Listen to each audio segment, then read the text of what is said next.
Gazette du Togo, une vision sur l'actualité togolaise et sur le monde. Bonjour Claver, amis auditeurs, bonjour. Ce que peut vraiment faire la CEDEAO pour sauver le Togo? C'est avec une vive appréhension que les Togolais attendent la conclusion de la réunion de la CEDEAO qui se tiendra ce mardi dans notre capitale Lomé sur la crise que connaît notre pays. Dans un sentiment de crainte vague et mal défini, mais en même temps mêlé d'espoir, on attend beaucoup de ce sommet des dirigeants de la sous-région ouest-africaine consacré justement à la résolution de la crise togolaise. Déjà, en fin de semaine, Lomé a vécu au rythme des sirènes, des motards, accompagnant des convois de véhicules de différentes délégations venus prendre part à différentes rencontres internationales. Une réunion de la SECNA, une autre de l'UEMOA, puis celle de la CEAC, ce lundi, enfin la plus attendue, celle de la CEDEAO, mardi, pour clore le ballet diplomatique. On ne devrait pas s'étonner sur l'opportunité de ces rencontres dans un pays profondément en crise. C'est fait à dessein pour cacher le mal-être des Togolais, une façon de minimiser le profond malaise qui empoisonne le vivre ensemble sur le fond d'une vieille catéchèse de l'hospitalité légendaire du peuple togolais.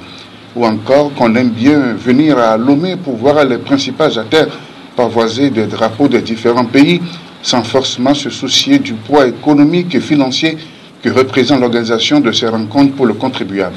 C'est pour cela d'ailleurs que le droit constitutionnel a manifesté peut attendre d'abord et on confond aisément un appât dressé pour une rencontre sportive qu'on a commencé à démolir avec celui d'un meeting politique après avoir lu sur les banderoles sur l'instant de ce jeune homme brave qui ne fut pas emporté par la débandade.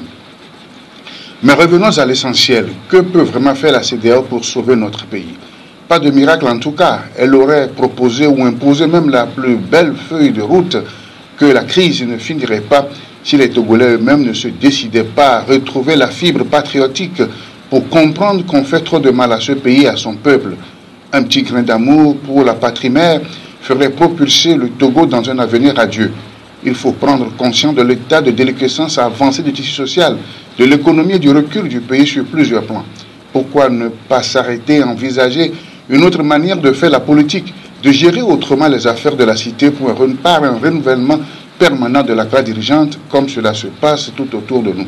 Je n'affirme pas mordicus que le changement auquel on aspire serait forcément meilleur et positif sur toute la ligne, car on le dit souvent, même les changements les plus souhaités peuvent être empreints de mélancolie, mais essayons tout de même pour pouvoir comparer, quitte à provoquer un autre changement dès lors qu'on verrait qu'on s'est trompé.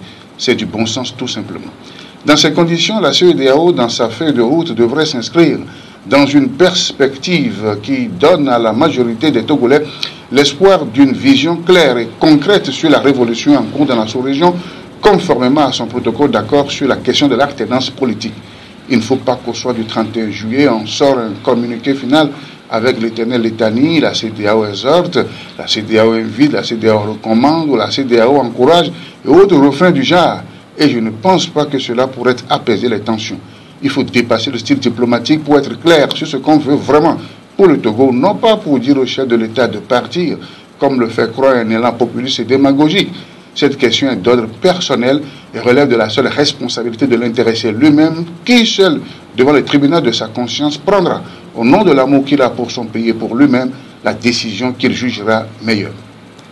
Quant à la coalition des 14 partis d'opposition qui incarne la réalité de la lutte populaire, c'est maintenant plus que jamais qu'elle doit être sereine et resserrée, plus serrant, quelle que soit la nature du contenu des décisions qui seront prises au soir du 31 juillet. Toutes ces velléités d'affirmation de soi, de son ego, qui continuent d'empoisonner les actions stratégiques unitaires, tous ces calculs d'intérêt et d'agenda personnel que l'on cache les uns aux autres, doivent être enterrés si on veut bien mener ce peuple au nom duquel on parle au bon port. La conquête ou la soif du pouvoir n'est pas une fin en soi, ni le plus grand bien qu'on puisse gagner comme trophée après plusieurs années de lutte dans l'opposition. Mais c'est l'atteinte des objectifs qu'on s'est donnés. C'est la victoire des idéaux de paix, de justice sociale, des libertés individuelles, du bien-être social que l'on porte qui est plus essentiel. Dans tous les cas, chaque esprit doit être préparé à accueillir avec sérénité et sagesse la feuille de route de sortie de la crise de la CEDEAO. Les deux protagonistes, des militants et sympathisants jusqu'aux leaders, doivent éviter tout triomphalisme ou toute action de réprobation violente qui plongerait davantage le pays dans ce chaos qui n'a que trop duré. Que l'Éternel bénisse le Togo. Gazette du Togo, une vision sur l'actualité togolaise et sur le monde. Rejoignez-nous sur le www.lagazettedutogo.com ou sur nos comptes Facebook, Twitter et YouTube. Pour tout contact, écrivez à contact@lagazettedutogo.com ou appelez le 92 80 88 53. La Gazette du Togo, c'est l'information en continu.